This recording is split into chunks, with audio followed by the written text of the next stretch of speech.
I'm Brigantia Blackbird of Blackbird's Brew. Happy Thursday and welcome back to the series, The Pagan Housewife. We are going to go over the spring cleaning checklist a little bit. Now, whether you've had your spring cleaning done and dusted ages ago or if you've been putting it off, this is the season for getting the task done. It really has arrived, at least for many of us it has. And even if you've already done a deep clean of your home, you might be feeling that it isn't quite done. And if you are feeling that way, don't think that it's a reflection upon your housekeeping. The reason could very well be because the energy buildup over the past few months at the societal level, it's just been absolutely unbelievable. There are intense pressures. We are all being affected by it on the individual level. And of course, we bring that into the home and that affects the atmosphere.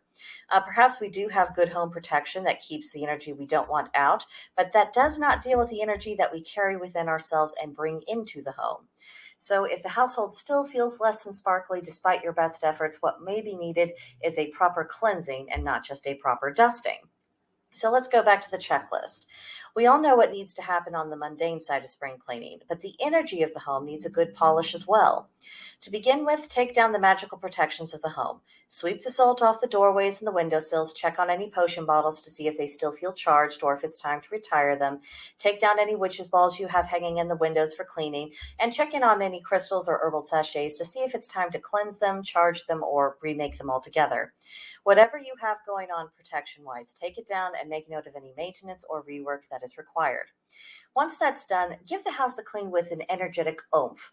Sometimes we just phone in our house cleaning, and as a consequence, we don't do as thorough of a job of moving out the stagnant energy. But on this occasion, really make a point of it, whether it's sweeping stagnant energy out the door with a good little shove of the broom, or scrubbing out the sinks in the tub and watching all of that stagnant energy just go down the drain.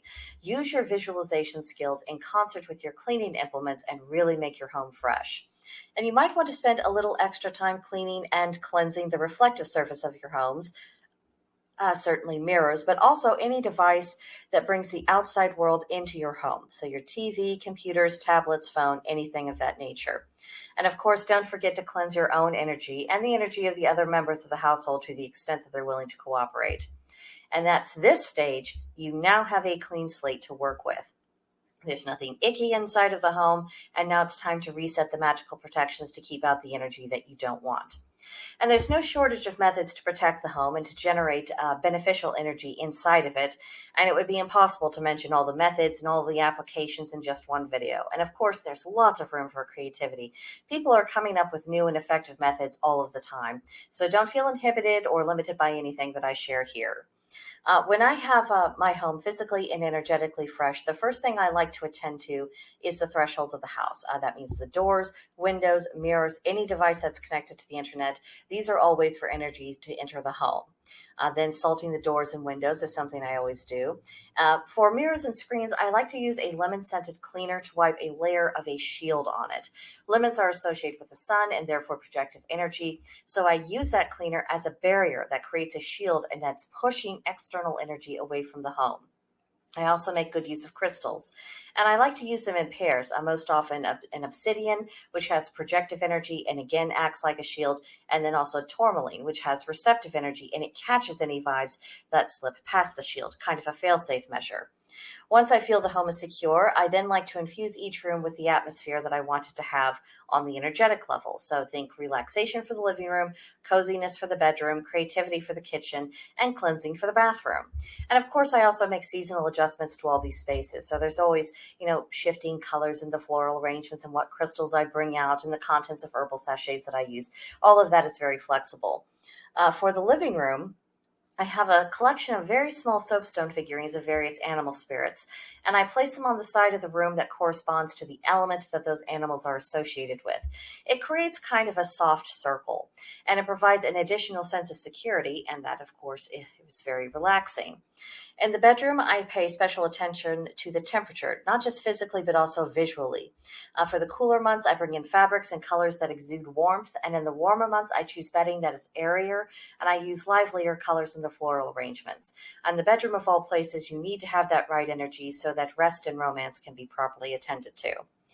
The kitchen, for me, in my opinion, is about creativity. So I do my best to ensure that I always have all of the colors that you would find in a new big box of crayons, represented in, tablecloths, napkins, my collection of dishes behind me, any other little knickknacks I might have. Because when I have all of these colors, it gives me a sense of possibilities. And that feeds into my desire to experiment with different recipes and also to indulge in some cooking magic. I also like to keep the kitchen as clean as possible, and I favor cleaners with a lemon scent. It's like a mental palate cleanser, and I feel more refreshed in that environment. Now, the bathroom is a bit challenging at the moment, given some of the issues where I currently live. It neither looks nor it feels the way I would wish, and for the moment, many aspects of that are beyond my control because we're just renting the house. So I do what I can, and I try not to worry about what I can't have any control over. And I have learned that making a few good bath sachets and having a good long soak in the tub, it can go a long way to dealing with the shortcomings of the space itself. And let's be real, we all have those areas where we live that are not all that we would wish, and they are problem areas for us. And that does affect the energy of the home. And I have found that if there's one chronic area that is just icky to you, you don't like being in it, it doesn't function well, whatever the issue is, that does tend to jack everything up. And that, misaligned energy, it tends to spread throughout the house. And that's what makes these seasonal deep cleans, these reorganizations, and magical refreshes so incredibly worthwhile to do, because it puts an end to that stagnant energy and also to that counterproductive, disruptive, dysfunctional energy. And it prevents these areas from getting too far out of control and from having a detrimental effect on your mental health and also the household function and, of course, the magical energies of it. So with those thoughts in mind, I wish you the very best of luck when attending to your own spring cleaning in both its mundane and magical aspects.